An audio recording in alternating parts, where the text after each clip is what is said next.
Hello there, folks.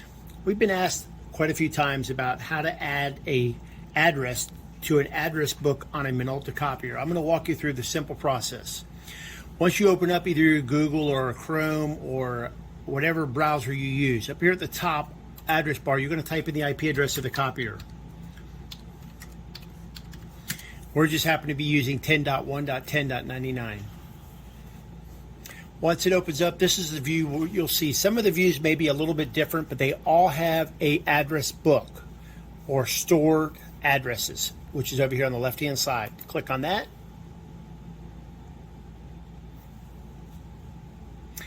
New registry.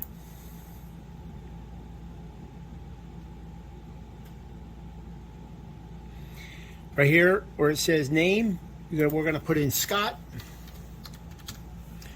You're going to always check mark the box that says main. If you don't, it won't show up on your one touches. Down here, you're going to type in the your email address.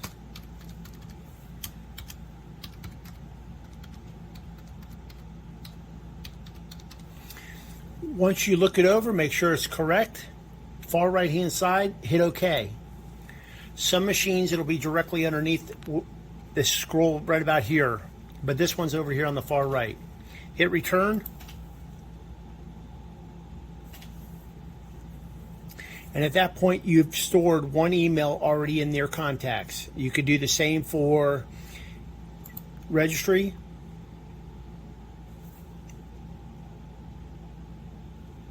Here, if you want to store a fax number, click fax. Name, same situation. You put in Dr.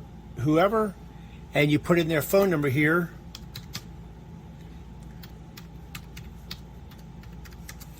Once you're done, you hit OK. Up here, we're going to put a name here. Put a doctor. Hit OK. Return. This point, you're done. You've added two names. You've added a fax number to your one touches and an email to your one touch. Hi everybody, we're over at the copier now. I want to show you where the one touches ended up that we just put in. Scan fax. Here's your one touch for Scott at email. Here's a fax number underneath doc. After you pick one of these, take your original, throw it in the feeder, hit start print. Thank you for watching.